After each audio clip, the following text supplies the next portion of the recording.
All right, ladies and gents, welcome back to the stream. Episode 7, folks. We are here with my friend Lily Lou. Lily, how are you? I'm doing good. How are you? Yeah, I'm doing good. Welcome to the platform. Thank you. And this episode is going to be called Understanding Your Experience. Sounds interesting, doesn't it? Yes, it Oh my is. God. So we got a few things to unpack on this one. So Lily, as we get into it, how about you do this? Introduce yourself to everyone. Sure. And then I'll piggyback on that and I'll tell them how we actually got introduced to each other and we Yeah. started our own little journey together. Yeah, of course. My name is Lily. Last name is Liu, and I am a Chinese. I'm also a banker, and I've been living in New York for about 12 years right now. And I'm also a stage three colon cancer survivor. So that's like a Mm. quick summary about my who I am. Yeah, and that's a pretty interesting thing because that impacts us both, not in the same capacity, but it definitely impacts us both, and we have our own personal little journeys with that. Um, Yes. And it's funny how Lily found me was through a couple of social media platforms, right? But physically, she found me while I was actually doing a group class. Go figure. And I had no idea she was actually pointing me out from the back of the room, saying, "That's the guy. That's the guy. That's the guy." So I thought that was pretty funny. And Right. yeah, we had our own little Zoom meeting to put the faces to the name and the meet and greets and things like that. And lo and behold, ladies and gents, 6 years later, no, I'm not joking, has not been 6 years later. It's been what, a little over a year, close to 2 years now? I think I started last year in May, so it's Mhm. been a year and then 1 month, A year maybe and a two month. months. Mm-hmm. I'm I'm glad that you're keeping track because I'm bad with this right now. I am I bad with remember, I think, because the reason why I was looking for a personal trainer is because, of course, after all the treatment from the cancer, I was looking to recover from it and definitely looking to build muscles. Mhm. So, like you said, I look it up online and I checked and I find your name in Chat GPT that you are only one of few people that actually focus on, post-cancer treatment, physical exercises. So yeah, when I reached out, I was like, I want that guy who did all this great work and I want to make sure I get trained with him going forward. So yeah, it's been a year and it's been great. Yeah. Yeah, fun fact, ladies and gents, and I'm not one for really celebrating titles so much, but I am, although I'm living this whole autoimmune condition, I am a cancer exercise specialist, and that always seems like very hard for me to say because it's so much. But it It's is so what much. you do. So Yeah, yeah. The specialist part gets me because I feel like it's something that you're learning something new every day. So it's not like you. I mean, you specialize in it, but you're not really specialized, right? Because you're always learning something. There's always something popping up that you didn't know before. So, I mean, it definitely sharpens you, but it's hmm just so much to harness and hold on to. You never really just lock into the specialist part. You know what I'm saying? If that mm. makes sense. I don't know. But yeah, this is going to be interesting. So let's start it off like this, Lily. To date, what has been your biggest challenge to date? Like today. Well, not today, but just overall. So, like Oh yeah. you yeah, that I type of think challenge. I think if it's linked to my, uh post cancer as a cancer survivor my side, I think the most challenging thing is now I'm going back to the norm of work and life, which I'm very lucky from that perspective. But that mindset of worrying, and every time I have the checkups, I get a little bit anxious when I do the work, and it's really hard to balance between the work and life. That Hmm. kind of anxiety is something deep in my mind that if I think about it, and I'm like, oh, I'm a little bit nervous. Do I drink enough water? Do I stand up? Do I do the workout every week? Like all this check box points that I always remind myself, like I need to do all this. It's very easy to, because as a human beings, even though I survived from this like very intense treatment for like 4 months, um, it's very easy to forget what you learned during the treatment and kind of go back to the normal life. But now every time there's a check coming up, I'm just get a little bit anxious. Or day to day, if I eat something a little bit unhealthy, I also get a little bit anxious as well. So that's been, I think, the challenges in my life right now. That kind of like a mental status of up and down is something I'm learning to like how to go with it. I'm not saying like deal with it. It's like how I go with it. Right, yeah, because I was gonna say it's probably not an easy thing for anyone to do. It's just like a constant daily adjustment. You know, it's like you said, the anxiety. It's just kind of like here, there, Up and and everywhere down. sometimes. You know, Yeah, sometimes feels so great. Sometimes feels like, oh, I don't know if I'm doing the right thing. I mean, and I mean, I guess this is like the same question, but how has it been affecting you like lately? Is it more or less the same, or is it more than a little bit less than? So I have already completely my so there's something they called 2 years. After 2 years, you pretty much like clear the possibility of any recurrence of cancer is likely the possibility is likely to be very low. So by data, as statistics, I supposed to be less worried, but I realized that it's not really the case. You just never know, and that kind of uncertainty ahead of myself is something like I feel like I'm still the same who I am Yeah, um, for the past 3 years. That doesn't really go away. So yeah, that's what I've been trying to like keep been telling myself. That's been 2 years before, but I'm still maybe that's like a PTSD. I'm still like remembering some of the experience that I had during the treatment and also within the first 2 years post the treatment.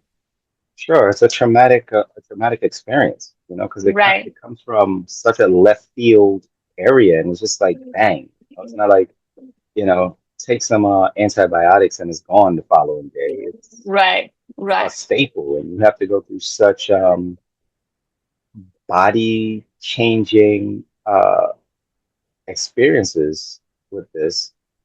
It's like that thought never really leaves you. Right.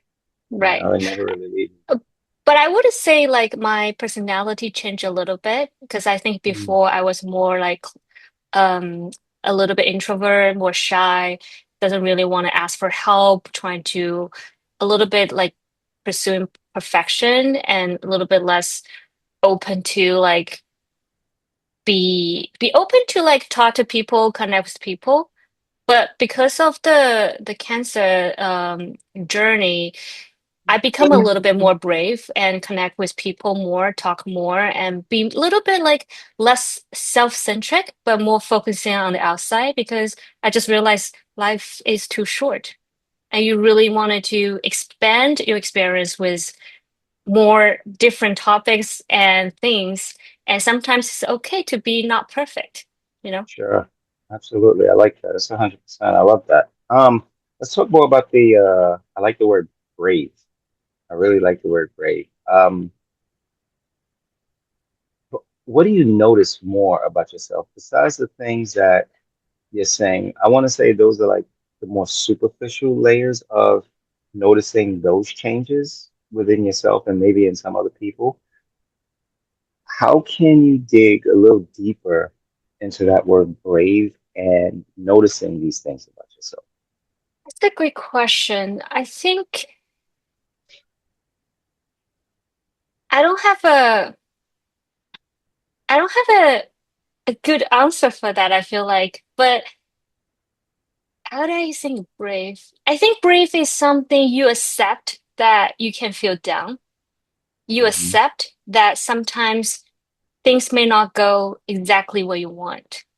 Hmm. Um, because I think before, because I'm an Asian kid, so I all my life has been pursuing goals and that's how I was brought up, right? And I Sound always like an like athlete. it does sound like athletic, except I'm sitting in front of a desk whole day.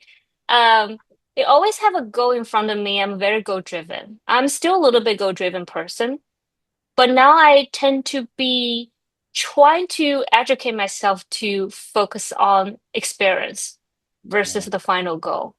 And I used to be really rushed to like everywhere I go, I just rush to get there. But now I take a moment um, to really enjoy that moment of life when I do something. And I think I give myself more credit when I feel Mhm. something doesn't go right. Like before, I just Sure. want everything to be perfect. Now I'm like, you know what? It's okay, and nobody cares. And No, I like that. yeah, and things I worry about today, after 3 years, do I still get upset or worry about it? Probably not, right? So that's where I'm like learning that journey to be more acceptive of myself. Solid. I love that. Yeah, that's a really good definition for your bravery.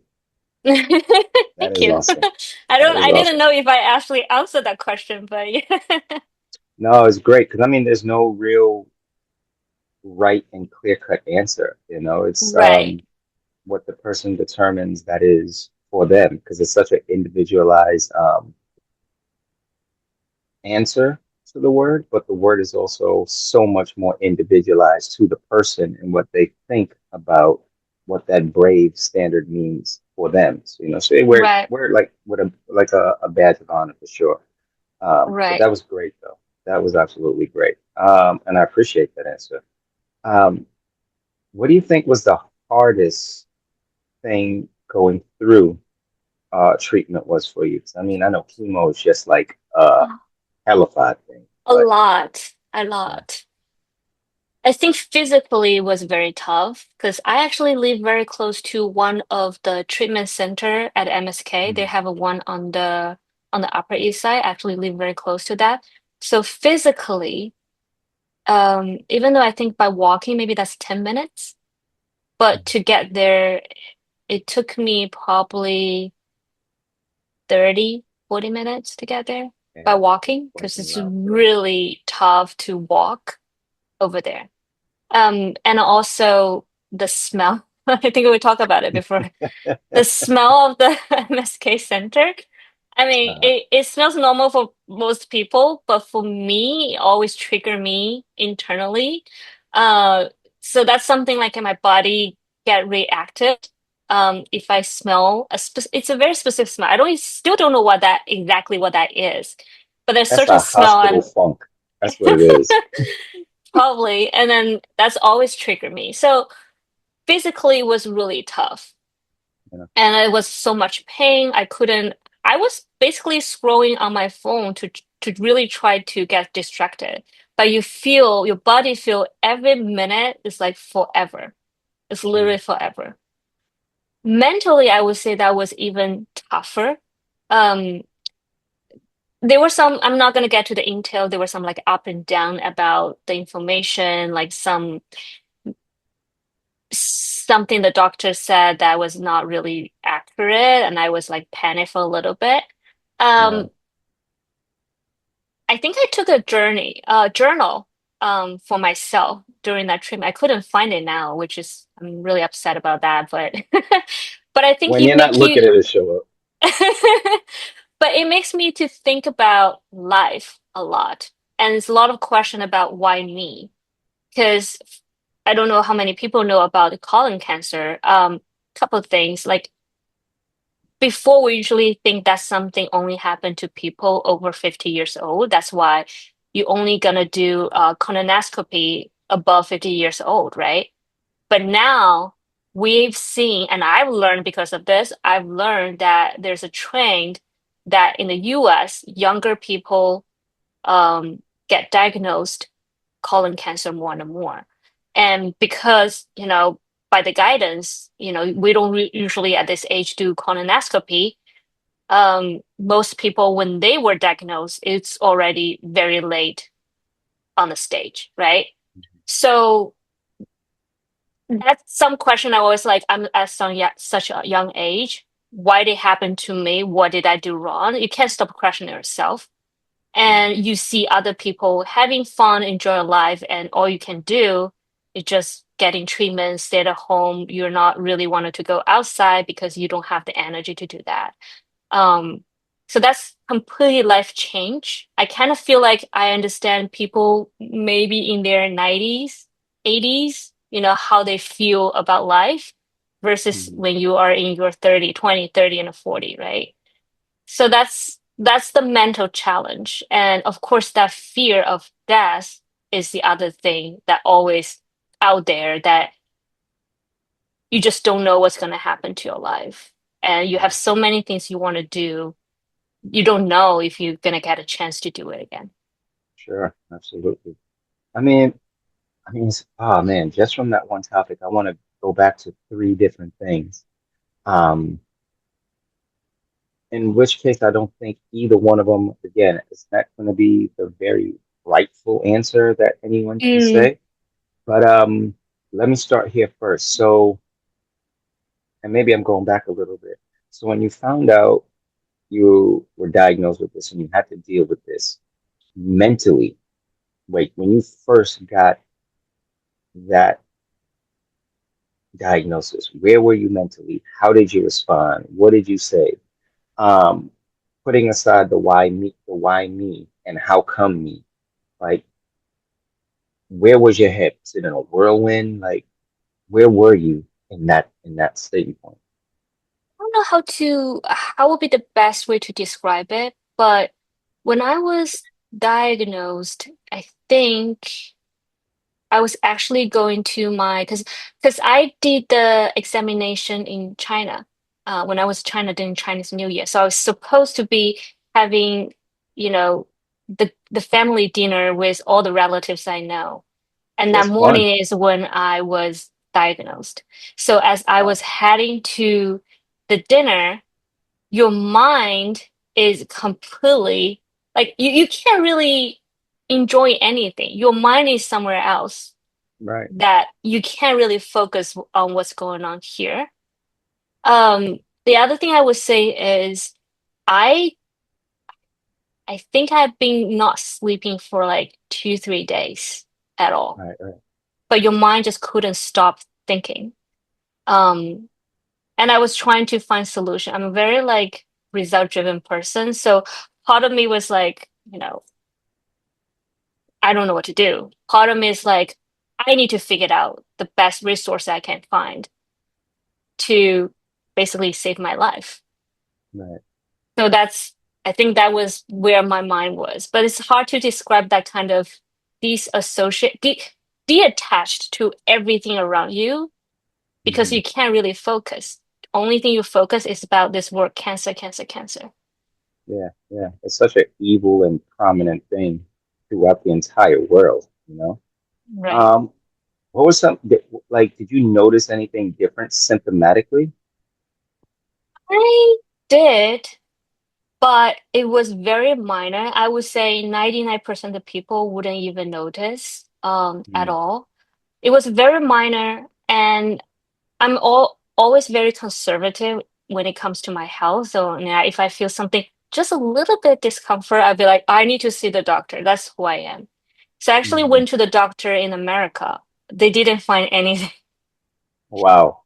That's why I was like, you know what? Just to be safe, let me do a colonoscopy in China. But at the moment, I didn't think about anything about cancer related because my family doesn't have it, right? I don't Mm, have family history at all. And I didn't have a major symptom. So I was preparing to do the colonoscopy and get it done. So I have a benchmark. I know everything's clear. And maybe like at the age of 45 or 50, I'll do it again so that I keep tracking my health records. mhm. But then guess what? The only exam I did in China, that's how we find it out. Oh, wow. Wow, wow, wow. Hold on one second, Lily. Where are they? The babies. Kyle and Kalia. Okay. No, my niece and nephew is here, so I just want to say bye to them really quickly, but they already went downstairs. Sorry about that. No worries. Um, the I mean, not that we're really guilty because we're human and we're going to go to that point anyway, stating the why me's, the why me's, the why me's, right? Uh, I don't want to say this. Just say Yeah, it. yeah, because there's so many. I mean, it's such an interesting way to come about it, but in that state of, oh my gosh, why me? Why me? Why me? And after a while saying, why me? Why me? Why me? Learning that,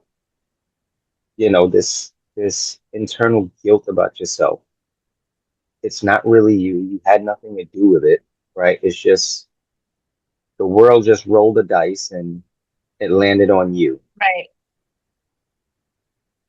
After a while, you said, look, I am dealing with this thing. What more can I do?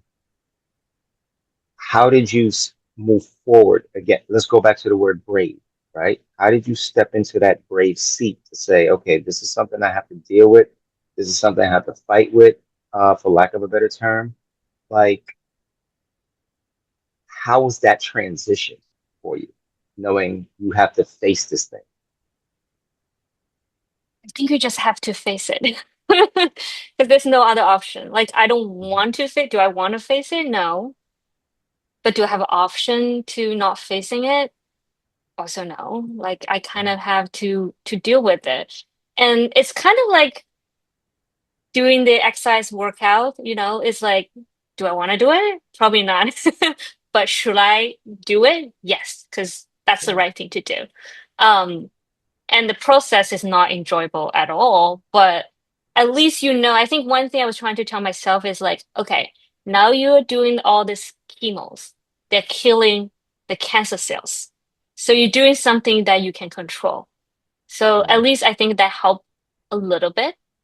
And I know yeah, MSK is pretty good, and I know I'm working with the a top hospital in the US. So that gives me a little bit more confident. But again, nobody can for sure, even doctor will not be for sure say, oh, you're in good hand, everything gonna be right, right?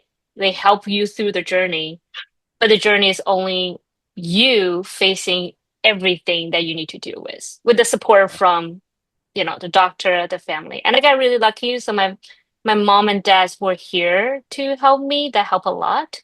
I was mhm, also continuing, now we talk about it, and I remember I continued to work. So I was working from home. And that helped a little bit to distract the focus from the yeah, treatment to something else. So that helped a lot. And I got really lucky by at the time the my boss and my boss was like super supportive for yeah, the whole process. So I got really lucky from that perspective. That's also how I realized it's okay to ask for help. It's okay that you show your weakness and you let people to support you. And I was really I appreciate that I got lost so many supports during this journey that I know so many more people now too because I've also mhm. known other people like you. I If I didn't experience, I wouldn't even to get a chance to know you. So Right. that's how my network has been expanding because the journey that I had, during the treatment. I find it funny because people like yourself and myself, we are the type of people that go, okay, we already know what the situation is, right? Right, Let's try to figure out the right, solution. We always right, want to figure out that solution. Like, don't bother me with the problem. I already know what the problem is. right. Let's try to figure this out. And, and kudos to us. We're not doing anything wrong. It's just our nature and our build. But sometimes I think, and maybe this is just me being philosophical with this, like, I feel like certain things like these, and maybe it shouldn't happen at this degree, and this dire, but it really puts us in a position to sit down and go, hey, man, look at your lifelines, look at your lifelines. Like, it's great that you are able to put this puzzle together and go, look, that way. But sometimes that maze that the Minotaur is in is too big for you, only you to get out. You're not going to see everything Right, around the corner. right. So yeah, maybe it's teaching us to understand, like, look, it's okay. You don't have to carry all this weight on your back by yourself. Like, call this Right. person. Can you do Right. my laundry today? Yeah, that's what my best friend did. I was like, dude, I need my laundry done. I got it. He came and got my laundry and did this and did that.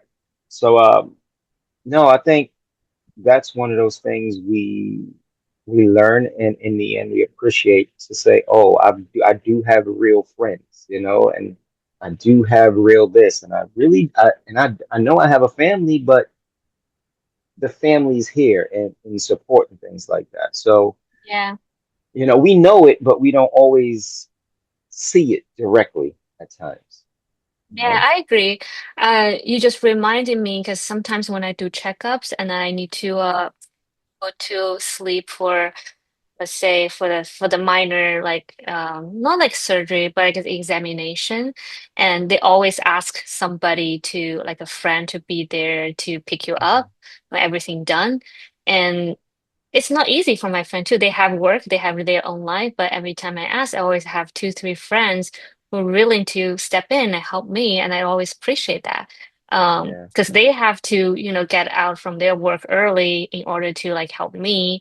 And sometimes I'm very demanding. I like to want to have a bagel after after waking up, so they need to get me bagel.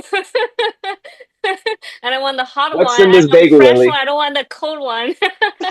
But it's but it's like it's good, it's good to know there are people around you who are not from your family, but they feel like family, and you have people you can trust. And that's like two ways of connection, right? Like if they need help, like my friend, if she need to move her apartment, I'm there to help her. If she need other helps, I'm there to help her too. So I'm the single child. I don't have siblings, so it's important. Like my friends, a lot of my friends that I have, they're like my siblings. They're Yeah, like the people that I can trust and talk to. I mean, sure. parents is family, but there's certain things you need to talk to your friend or your parents, right? So, Absolutely. I get it for sure. hmm Entirely, it makes sense. On your day-to-day basis, how much should it change your daily activity?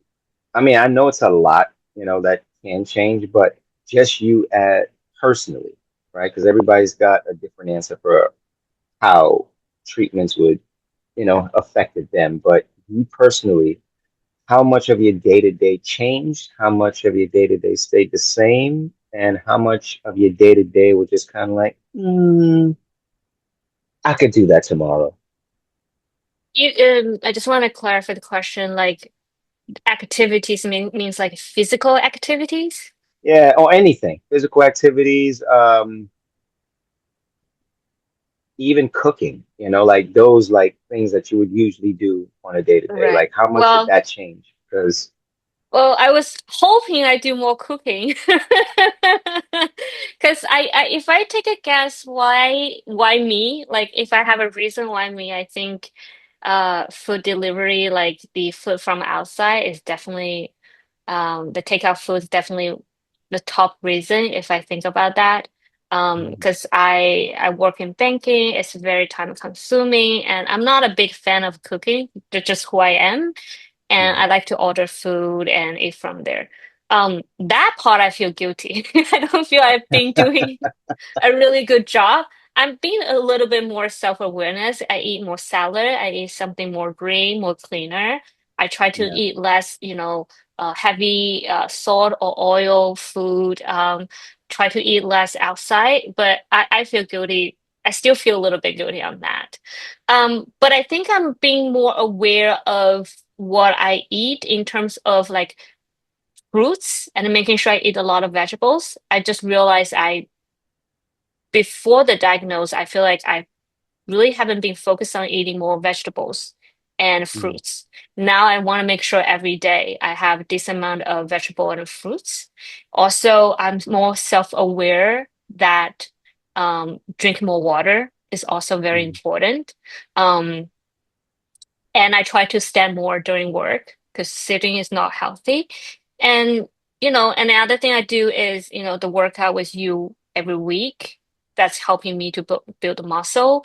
And I try to oh, I forgot to mention, I also learned Pilates. So that's the other Yep. part of the exercises that I've been doing. Um, so those are the things I've been doing. I think I have more self-awareness about drinking water, eat healthier, um, Hmm. and do more physical activities outdoor. And I don't think I did a good job when, before 2024, 2023, when I was diagnosed. How was your so you went through all the chemo, that's the hard stuff, like going through the chemos and the treatments and everything. Um, how was it easy for you, lack of a better term speaking, transitioning back into uh, a regime regular cycle of living? So you went from not doing as much to slowly but surely doing a little bit more daily, maybe going into the office once, twice a week, and then coming back home. How was that transition for you? Was it tough? Was it easy? It was very easy. I think that's Yeah. also because I was diagnosed at a young age. So I know some people post the chemo, they have different side effects. For example, some people will always feel cold on the fingers. Some Hmm. people will feel some skin scratches. I got really lucky. I didn't have any of that. Um, I would say because during the 4 months treatment, I didn't really do a lot of, actual physical activities. I pretty much lay on the bed or work from home. So my definitely not fit. Um, but I think I get back to my regular life pretty quickly, except I was very cautiously um, picking up any physical Right. exercises at a Okay. little stage. I think I finished my chemo and I had the clean on January 2020, 2024, 2025. I can't remember. And then after a couple months, I think. Yeah, after a couple months, I started to do Pilates. Also, I think that was January 2024. And after a couple months, maybe in May, I started to do more Pilates for recovery. And I think last year, that's where I was like, I feel better for my body right now. So I want to do some weightlifting, resistance training. And that's how I got to connect with you. Yeah. Awesome. Awesome. Um, Before I even jump into the physical exercise, feelings of depression. Did you experience anything like that? And Yeah. did you hold on to it, or did you try to find like avenues and pathways to try to get it out? Like, and what were those ways that you Right. tried to Uh, follow? Yeah, definitely a lot of depressions for a certain time period. Um the way I try to manage it, like I said, I took journals. That's one thing, just like write things down. Um I also had a different group chat with people with a similar background and situation. Those Mhm. people definitely can share and understand some of my experience, and it's important to have the community out there. I believe MSK also had, I forgot the name they call it, but it's for the young, um, for the cancer treatment. Mhm. So they have the event every Wednesday, 6 p.m. So I think maybe I participated once. That was like really helpful as well. And then of course, I always talk to people and express my feeling. But I would say though, even though you have all these channels, the depression is still out there. You're just trying to find a way to balance it versus I don't think it will be, at that time, I don't think it was completely gone. Got it. Makes sense. Give me Do you one ever second. find We're just yourself? gonna get the AirPod Sure, back. absolutely.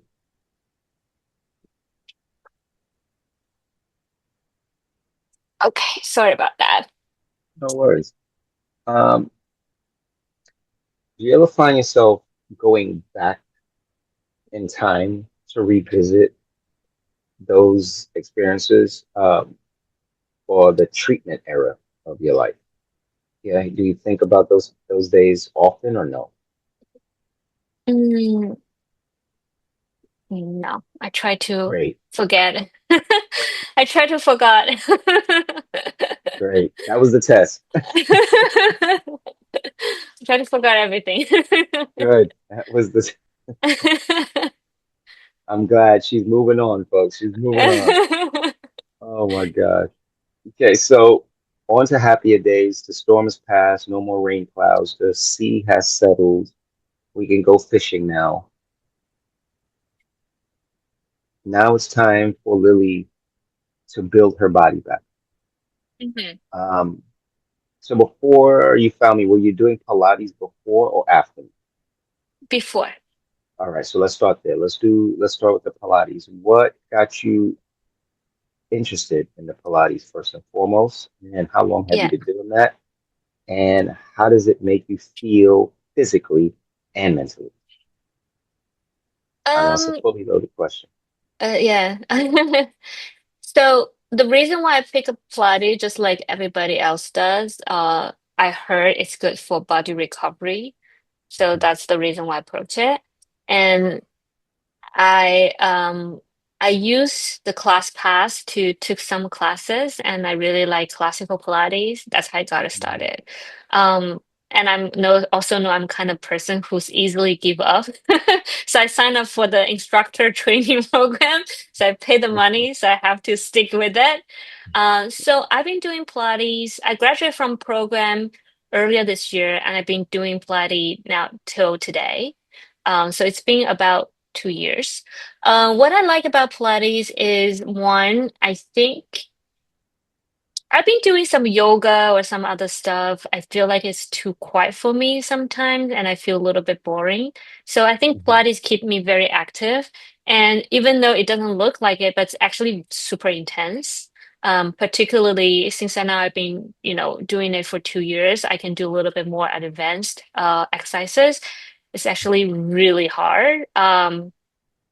So I think mentally it challenged me, and every time you spend 1 hour taking the class and you just feel like you couldn't get it through it, just like your class. But afterwards, you feel so good because, like, oh, you know what? I really challenged myself today. It was really tough, but I stick to it and I like really challenge myself and I complete it, and it feels great afterwards. Nice, nice. Oh, Hmm. Lily, you're gonna have the yogis come after us, man. You said we we don't mean any disrespect, yoga. We don't. It's to the yoga community. No Oh, dis. is that what people do today on YouTube? Okay, I don't mean any disrespect, disrespect. It's just my personal view. I mean, that's what I'm gonna do. I'm like, no, no, no, no. She didn't mean it that way. She's just active. She just, Okay, okay, good. Social media guidance on this. oh my gosh. So we got through this. We're still doing yoga, and then you decide, look, I need a little more. And then you decide to research the demon trainer from Earth, who is now currently your trainer. And you either hate him sometimes or you love him sometimes. Tell us about that guy and tell us about what you do. And what's crazy is you're seeing this guy twice a week, tonight and tomorrow. So I don't know if you're going to have to take a break, but go ahead, expound a little bit. Well, I think one thing I really like about you and how you design the program is I think you're never promising anything like, oh, I can achieve this XYZ, right? Like if we look at the social media, a lot of trainers, they were like, oh, this is the body shape you're gonna get. This is what you're gonna achieve, right? You're being very realistic and honest about that, which I really appreciate. Um, I would say every time during the training, that 1 hour, it feels like forever, and I never hide my facial expression as well as like my feeling. Like I always talk about it. But again, it's just similar to Pilates. Afterwards, feels great, And one thing I wanted to highlight is that you know the story because I did the what's that called? DEXA examination, Yeah, yeah, yeah. DEXA. Hmm. So I did that when I was in China because here is so expensive. So I did Right. the DEXA examination, and I think because we need a prescription from the doctor, so I checked up with the doctor first, and I got the prescription. The doctor, of course, asked question about my historical medical conditions. Of course, I talk about all this journey with Right. her. So she was actually very concerned. She was like, "Oh." Because I think she expect that the DEXA result wouldn't be good, like my muscle, how to say the muscle mass. It's probably not Yeah, as heavy as my age should it be. should be. Right. Yeah. Mhm. But at that time, I think I've been already training with you for more than 6 months, and the result came back. She was very impressive. I think I was like top 5% for the women at my age in terms of the muscle mass, and then definitely get stronger, more muscles, and no, I think it's like long story short, I don't remember any numbers, but long story short, healthy person, right? That's the most important thing. So yeah, so I think it's been working really well. Um, yeah, during the exercises is always pain in the ass, but I see the results is very expiring for myself. Even my mom said that. My mom was like, you know what? This is really awesome. I like, yeah, I know. I've been telling you to do to do the weightlifting for a while and you never do it. Um, so that just shows, everything works at least the way I wanted it to be, right? So I do Yeah. appreciate that. There you go. Good job. Good job. Definitely pat yourself on the back because you definitely took your own step in a direction that everyone would deem the right direction. I would probably say a more positive direction where you're placing all these pent up feelings and energy that you could have done something else that could have been self destructive or otherwise. And you chose to go whatever route that was, you know. Right, So, and anyone who's been through your ordeal, not specifically your diagnosis, but that whole cancer diagnosis, knows how important it is to rebuild yourself from right, the inside out. And right, that is not an easy thing to do. You know, we're talking cellular destruction right. to hopefully, hopefully save a life. Right. Um, Well, talking about that, I was in California last week and I almost gonna fell off the stairs. I think I was just like almost I don't know, I probably did miss some stairs and I almost gonna fell. And I got the balance right away. And my you know, immediate thought was Kareem's gonna say, good catch. Nice balance. Because I feel I'm almost gonna almost gonna my bone is probably gonna broken if I haven't do any other exercises. you know me too good, huh? I was really impressed about myself too. I was like, wow, what's a great balance catch? Like I didn't That is expect that great. at all. That's great. So that So, does Lily, save life. it does, yeah. That balance thing, man. People put it to the side, don't put that to the forefront. hmm Um, oh my gosh, I almost lost my train of thought here. Come back to me, come back to me, come back to me, come back to me. So, where do you feel Lily is in life now, at her stage in life, after going through everything that she went through, picking up and expounding on her physical activities till present day, maybe right now as you're sitting in that seat, where do you feel she is right now in I mean, I feel like I'm definitely more matured than when I was in 20s. I sometimes even think I feel like I'm in my 70s, 80s mentally. I'm talking about mentally, not physically, mentally. And the reason I'm saying about it is because I always think about life. I think about the value of life, the value of time, the value of the people around you. life? Um, I feel like most people at my age right now, they're just running different directions, having families, trying to do the work-life balance, raising kids. They don't have a time to really have a reflection of themselves. And I think where I am, because of everything I've experienced, I always ask myself, um, who I am, what I'm doing it, where I'm doing it, what direction I want to go.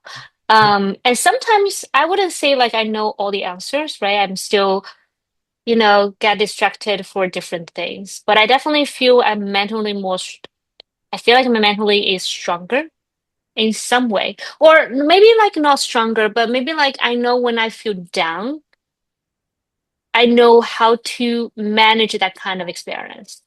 And that's something I think when I was younger or before this journey, I just let myself stuck in that feeling. And I feel like I would never be able to get out of it.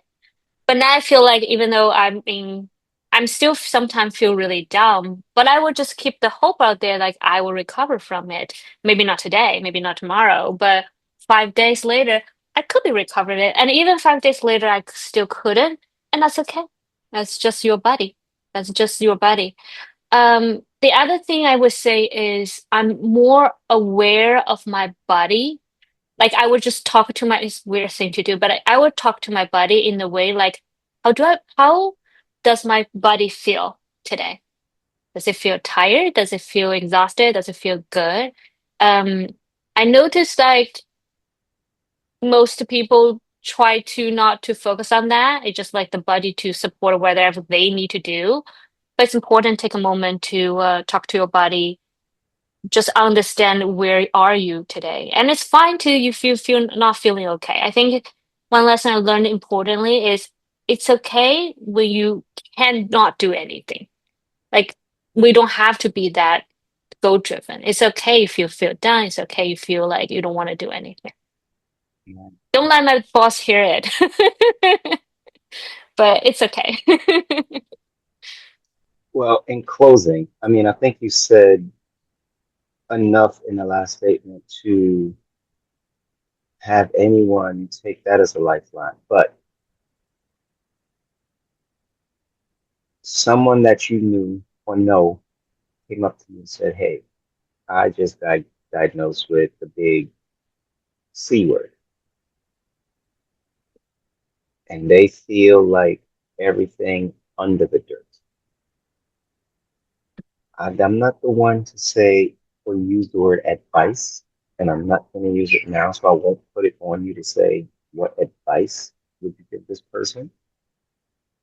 But what would you say to this person without telling them, in a manner of speaking, as if they should do what it is that they think that you're telling them to? More of just open talk as a friend, Right, because you went through an experience. right. They're going through a experience, but it's not the same experience, although treatment kind of like falls along the same line. But what would you say to that person? Because they're just like busting in their head, they're feeling down and out. They're going through every emotion in the book. Hmm. What would you say to them? I mean, I think first thing I would just listen to what they want to say about their feelings, right? Um, I think the only thing I would say to them is it's okay to think that way or it's okay to feel that way. Um, the reason I'm saying that is because I feel like sometimes even though you're trying to, like you said, like you're not using the word advice, and I like that because if you're trying to leverage your experience and apply to the other person, sometimes I don't think they feel they're being listened or they don't feel they're being heard by how they feel about it. My view is it's okay to for people to feel in a certain way, whether that's depression, anxiety, or kind of that, and just accept it. I think any person can accept their feelings is a very important thing to do. I don't know if I answered that question, but that's how I feel about it. Mm. Bravo, Let bravo. me ask you that question. What would you say? What would you say for people, experiencing something that you are experiencing right now, and what would you tell them? Approach it. Yeah. It's just like you said, I'm a big listener, Yeah, right? And you are. I allow people to cry on my shoulder. That's what you need to do, cry it out. If you need to vent, you vent it out. But I also have a way, I don't know how I do this, uh, and I've noticed this. I also have a way of allowing people to speak and having them hear themselves and going, you know what? In the end, they go, what else can I do? I'll accept it. And then I nod, you know? I mean, and it's only coming out the way I'm saying it now because that's usually the way it comes out. But then there's other times there I'll just ask questions. You know, I won't give direct statements. I'll just maybe ask questions and again, Right, allowing them to hear themselves and speak it into real time. And they go, huh, okay, I've never heard it that way. But right, you heard yourself, right, without me saying, hey, Jimmy, Kathleen, like you heard yourself. right. So I leverage that and I give people a way to just talk. Go ahead, talk it out. If you Right. want to ask me a direct question, it's fine. I'm here for you, but let it out. Yeah.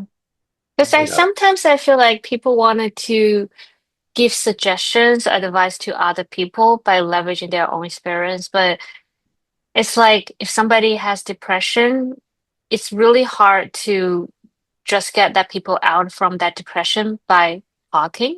It may work a Mhm. little bit, but it's still very different. So give them the space for them to be who they are, give them the space to be listened, to be heard. I think Mhm. that's more important than we provide solutions. I used to be a person who likes to provide solutions. I still do Mhm. that sometimes, but I think I learned to be patiently listen to other people, how they feel Yeah. before I say anything. Yeah. And I think in my occupation, I've learned by watching other people to not say a lot of things because, when you say, I think you should do this and do that, and I'm going, yeah, you shouldn't have said that because when that thing you said they shouldn't have done didn't work, they come Right. back and say, hey, you told me. And I'm like, whoa, Mm-mm. no, I didn't. I gave Right. you avenues to think about, Right. you Right. know, you chose a way and say, I told you to go that direction. So I've seen people Right. do that and it came back and bit them on the butt hard. Uh, so, like the title of this conversation, just understanding the experiences. It's seeing and hearing and talking these things out. You understand where you are in the situation and this experience, and you're able to Mm. navigate these cold and rough waters, not better, but you know how to navigate in your own terms of being better, you know? Right. So, Right. yeah, that's how I would go about it. Everybody has a different tactic, but I don't think there's a real right or wrong thing there. But yeah, I that's how think I think about it. you've been managing what you've been going through pretty well. Like you keep a very positive view on things, and at least I don't hear you complaining a lot about what's going on. It seems like it's always like super positive, accept what you've been experiencing, but Yeah, keep the hope out there to continue to do what you're supposed to do, right? I think that's yeah, pretty good. absolutely. Yeah, absolutely. I mean, you're living in the here and now. It's not yesterday, and it's definitely not Mm-hmm. tomorrow. So you got Mm-hmm. to make do with what's going on here. I mean, there's times where I go, oh my God, I hate this thing. I hate it. But it's honest. I mean, who would want to like what I am going through, or anyone else is going through. Like that's not a thing anybody should go through. But No. you dealt the hand. What are you gonna do? Cry every day? I can't do that. I'm speaking for me. I can't do it. I can say as much as I can. I hate it. I hate it. I hate it. But I'm making do. I'm still thriving. So Right. Right. bravo to that. You know. Yeah. So The only yeah. time I will say I hate people tell me like be present, enjoy the journey is I'm doing the plank. If somebody say that, I'd be like, no. You get down here and do it. But that's what I'm saying is like sometimes what people experiencing it's really hard to for the other people to experience it. So it's really tough for, even people has similar, I don't want to use the word disease, but maybe use the word conditions. It's Mhm. still everybody's journey is going to be different. Different Everybody. support, different in a lot of aspects. So Absolutely. I don't think we will be in the position to advise anybody anything. We can just only be there, be with the person, and show that we really care. I think that's also Sure. important. Sure. Yeah. That's really good. It just gave me another brainstorm. Um, so let's just say, and we hope that to the universe this never comes back to, kick you in the butt.